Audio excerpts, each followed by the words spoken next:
So hey everyone, this is our chapter tissue, which is of class 9. So let's get start with this. तो tissue as we all know कि plant में अलग type के होते हैं और animal में ऑब्वियसली अलग टाइप के होते हैं. तो जो प्लांट टिश्यू इसका जो हम माइंड मैप है वो ये है. देखो जो प्लांट टिश्यू होते हैं वो एक्चुअली होते हैं दो टाइप के, मेरिस्टेमेटिक एंड परमानेंट. मेरिस्टेमेटिक वो टिश्यू होते हैं जिनमें डिवाइड करने में कैपेबल होते हैं, तो they are responsible for the growth, मतलब जिनमें who are capable of division.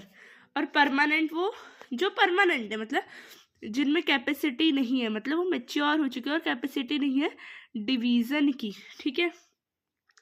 जो मेरिस्टेमेटिक टिश्यू है वो होते हैं तीन टाइप के प्लांट के अंदर, एपिकल, लेटरल, इंटरकैलरी. मेरिस्टेमेटिक भी दो टाइप के, सिंपल और कॉम्प्लेक्स या कंपाउंड. सिंपल होते हैं तीन, पेरेन्काइमा, कोलेनकाइमा, स्क्लेरेन्काइमा. कॉम्प्लेक्स होते हैं जाइलम और फ्लोएम. इस टॉपिक में हम कवर करने वाले हैं मेरिस्टेमेटिक टिश्यू, एपिकल, लेटरल और इंटरकैलरी.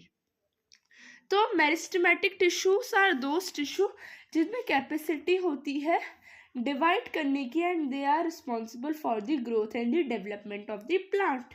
तो जो कुछ कैरेक्टरिस्टिक्स है मेरिस्टेमेटिक टिश्यू के ये है कि वो बहुत स्मॉल होते हैं साइज में, है ना, और थिन सेल वॉल, उसकी जो सेल वॉल होती है बहुत थिन होती है, क्योंकि जब डिवाइड होना है तो अगर बहुत थिक सेल वॉल होगी तो अच्छे से डिवाइड नहीं हो पाएगा. तो थिन सेल वॉल होती है, साथ ही साथ वो बहुत कॉम्पैक्टली अरेंज्ड होते हैं, ज़्यादा इंटरसेल्यूलर स्पेस नहीं होता है.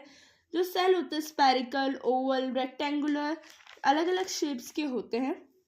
जो सेल होते हैं बहुत थिन, और उनकी जो सेल वॉल है सेल्यूलोज की बनी होती है. ये बहुत याद करने का पॉइंट है कि सेल वॉल सेल्यूलोज की बनी होती है, एमसीक्यू में आता है. इसमें वैक्यूल्स एब्सेंट होते हैं क्योंकि डिवाइड करना है इन्हें, वैक्यूल्स की रिक्वायरमेंट ही नहीं है.